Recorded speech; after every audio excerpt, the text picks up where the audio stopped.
রাধে রাধে বন্ধুরা, আজকে তো নারায়ণ পুজো, যেহেতু আজকের পূর্ণিমা, সেই জন্য মন্দিরে এসে সব গুছিয়ে গাছিয়ে নিয়ে এই যে ঠাকুরমশাই এসে গেছে, ধুনো ধরিয়ে নিলাম, ধরিয়ে নেওয়া হলো। তারপর গোপাল সোনাদের স্নান করিয়ে গুছিয়ে সুন্দর করে বসিয়ে দেওয়া হয়েছে।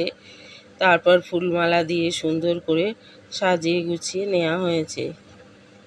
এই যে ঠাকুরমশাই যেগুলো ঘটের কাজ, সেই কাজগুলো ঠাকুরমশাই এক এক করে করে নিয়ে পুজোয় বসে গেছেন।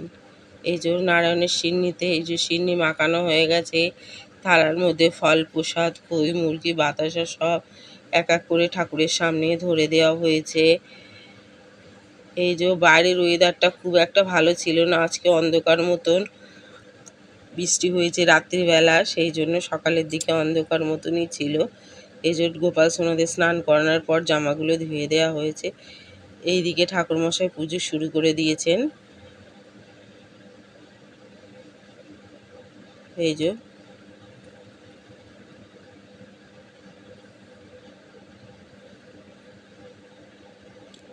যে ঠাকুরমশাই এক এক করে সব ঠাকুরকে তুলসী পাতা, তারপরে নারায়ণ শিলাতে দুধ, গঙ্গা জল, ঘি, মধু দিয়ে স্নান করিয়ে দিচ্ছে।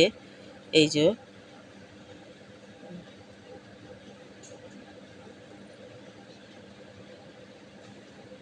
তারপর যেখানে যা দেওয়ার ফুল, তুলসী পাতা দিচ্ছে এক এক করে।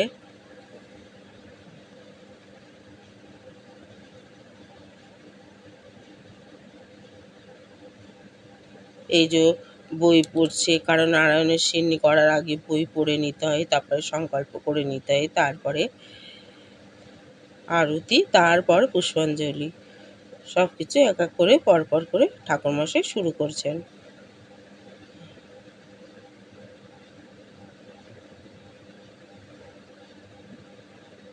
এই যে তারপর আরতি করতে শুরু করে দিয়েছেন। প্রথমে প্রদীপের আরতি, পঞ্চপ্রদীপের আরতি, তারপর কর্পূরের আরতি, তারপর ধূপের আরতি,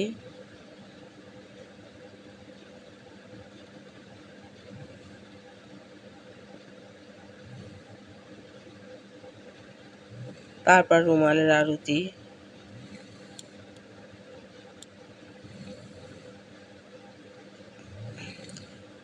আমাদের মাসে একবার করে নারায়ণ পুজোর সময় সিন্নি দেওয়া হয় প্রতি পূর্ণিমাতে। এই যে পাখার আরতি সব এক এক করে ঠাকুরমশাই করে নিচ্ছেন।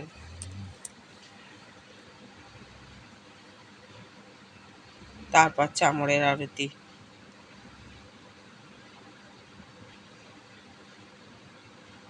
তারপর এই আরতি হওয়ার পর পুষ্পাঞ্জলি দেওয়া হয়ে গেল। তারপরে এই যে নারায়ণের সিন্নি বাড়িতে বাড়িতে দেওয়া হবে, তার জন্য প্রসাদগুলো রেডি করে নেওয়া হয়েছে।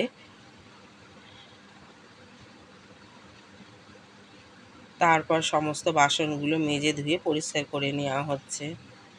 এই যে বন্ধুরা, ভিডিওটা যদি ভালো লেগে থাকে তবে লাইক, কমেন্ট, শেয়ার করে দেবেন, আর নতুন বন্ধুরা হলে ভিডিওটাকে সাবস্ক্রাইব করে দেবেন। টাটা।